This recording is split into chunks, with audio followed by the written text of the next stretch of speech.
Alright,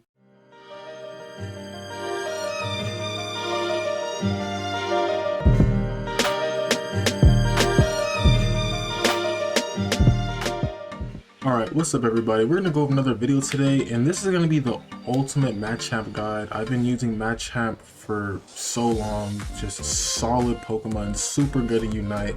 I'm going to tell you everything that you need to know from what I've learned from using him through Ranked.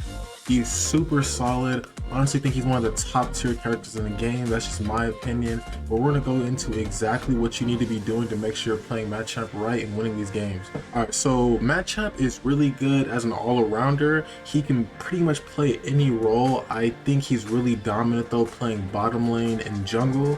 Those are his two main dominant roles. You can also play him top lane. You can do anything with him. But for him, I preferably have tankish items on him. So I'm going to show you what I'm using here. With my held items on Machamp, I do have the Focus Band. Focus Band is going to be your lifesaver when it comes to being a tank, especially with Snorlax, Machamp, Crustle, anyone that has a lot of defense. Also gets you some special defense here, as you can see also. Focus Band is almost #1 priority for almost every build, to be completely honest.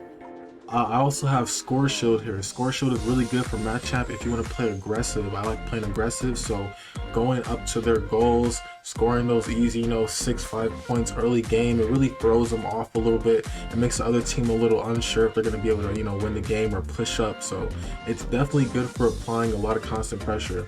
And then also here we have the Assault Vest. Super good for HP and special defense, and it's going to help us from getting ganked or anyone trying to come into our lane, trying to get in off a sneaky attack or anything like that. It's really going to help us out. This is going to stop us from taking a lot of damage here. Alright, so for Machamp, there's certain moves you want to use. Recently, if you go here, Close Combat is a really good move. This move does crazy damage. I will show you guys some examples here of me using it. This move does a lot of damage and also does increased damage to the Pokemon that are afflicted by a status condition. So, if you have anyone on your team that's putting out any, poisons like Gengar or, anything else of that sort, it's really gonna do a lot of damage. If any enemy is slowed, they're gonna be doing more damage. This move is really good. I think it's underrated. A lot of people used to use Cross Chop, but after this last update, I believe Close Combat is definitely the go-to move to be using. For your second move here, you are going to want to be using Submission. And to be completely honest, I have never used Dynamic Punch in my life. Never. I don't know if that's a good move, but Submission does it for me. Submission really guarantees you kills, like 100%. It's really good for team fights, really singling out, which target you want to focus on and get that damage on. With your team too, it brings the enemy towards the team, and it's just insta wipe almost when you're using Submission.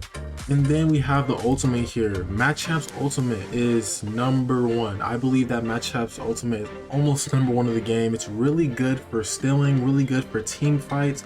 You'll almost never lose Zapdos or Dreadnought if you time it perfectly. Make sure you save them. I'm going to show you some examples also of how this works in combat. So as you can see here in this clip, I'm taking a lot of damage here, but that Submission and then straight into the Close Combat does a lot of damage. That's really going to secure kills. It's pretty much the ultimate combo to get them down with Machamp. As you can see here, they are starting to push up, and look how I decide to use the ultimate. Really good when there's multiple people around. Boom, an instant comeback. They were under leveled this game because I was dominating them. And you can see Machamp, the Focus Band is really giving me some hills up there, and I was able to safely get away. So when you're using your ultimate, you want to make sure you're using it in a group situation. Machamp's ultimate is not something you want to waste. So when you have your ultimate up, make sure you save that for a good moment. Now, let me actually show you here a situation where, it got really tricky. So Greninja pulls up here. We do have a Gengar and a Zeraora, and it gets really bad. But that ultimate pushed them all back, completely turned the tides. As you can see here, Machamp is really solid here when it comes to his ultimate. The damage is just insane. It can wipe a whole team, and as soon as you get that, you get a speed boost plus Submission, and you're moving across the map, in 5 seconds or less. It's crazy. So that damage you're getting is just insane. But yeah, that's pretty much it for this video. This is very quick. Machamp is a really good character, and he's not hard to use. You can pick him up very easily.